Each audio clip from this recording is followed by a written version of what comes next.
If you own a portable digital music player or a smartphone, you are likely one of the millions of people who benefit from nanotechnology.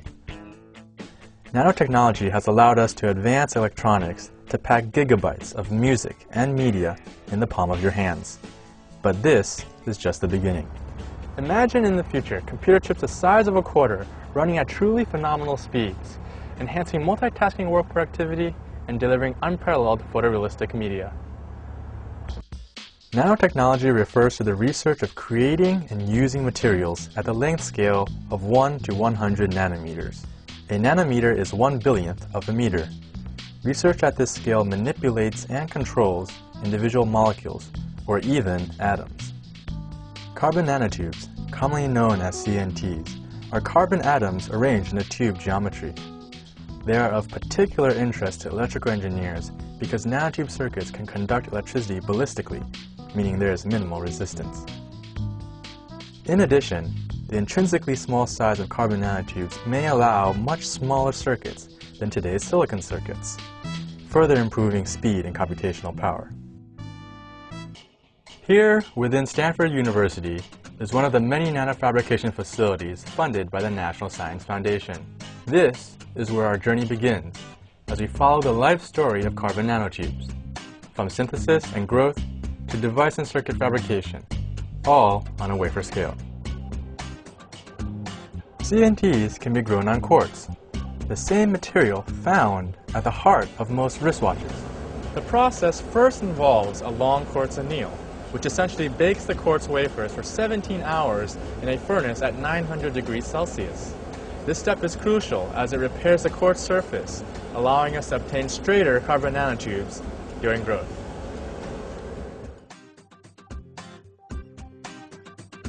On each quartz wafer, catalyst nanoparticles, which facilitate CNT formation, are placed in a stripe pattern. Finally, the quartz sample is ready for CNT growth in the growth lab just down the hall.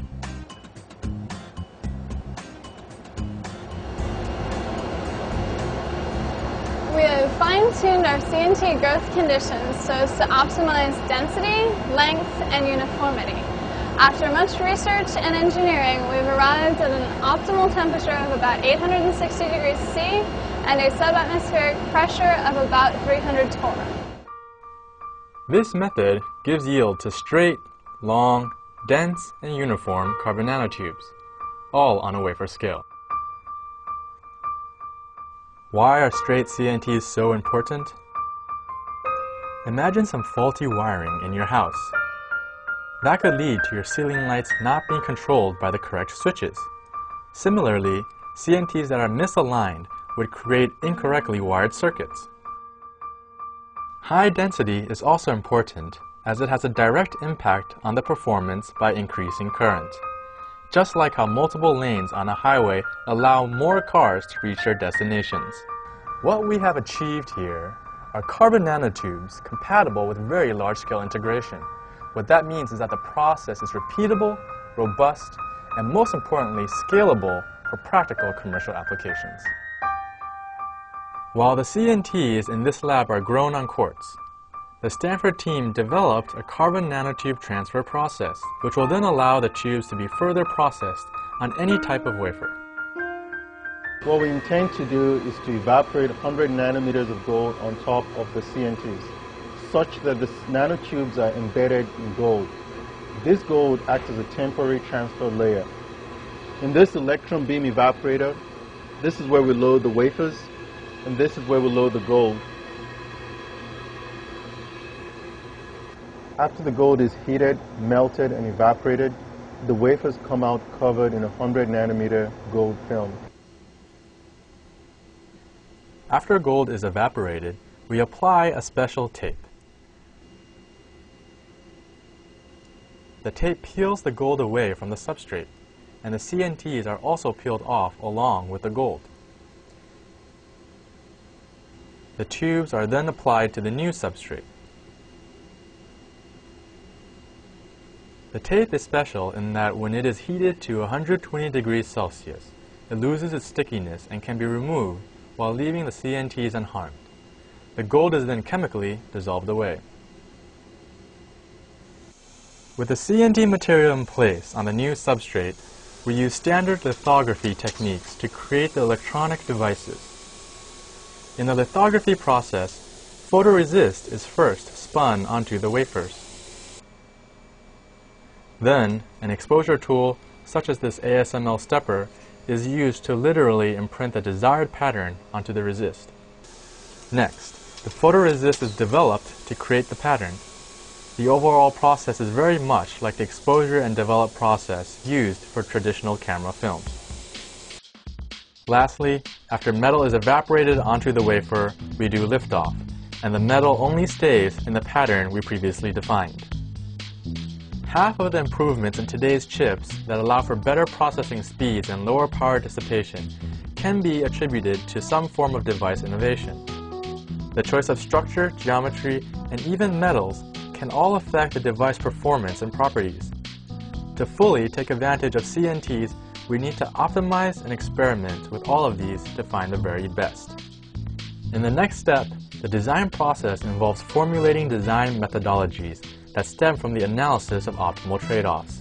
Jerry Zhang and Professor Mitra are experts in robust systems and will talk a bit about robust CNT circuits.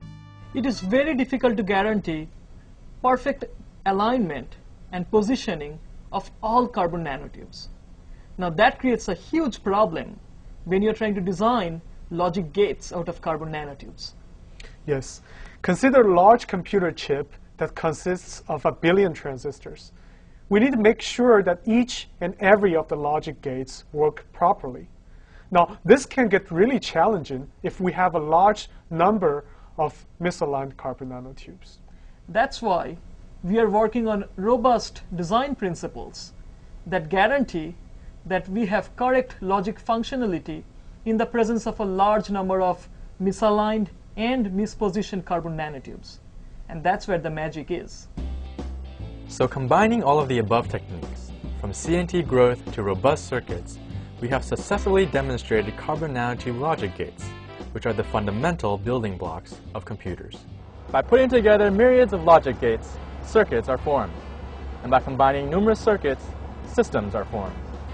Finally, with a little bit more design, these systems might one day become the products you hold in your pockets. Isn't that right, Professor Wang? That's right. What you're seeing today is state-of-the-art technology in carbon nanotube electronics.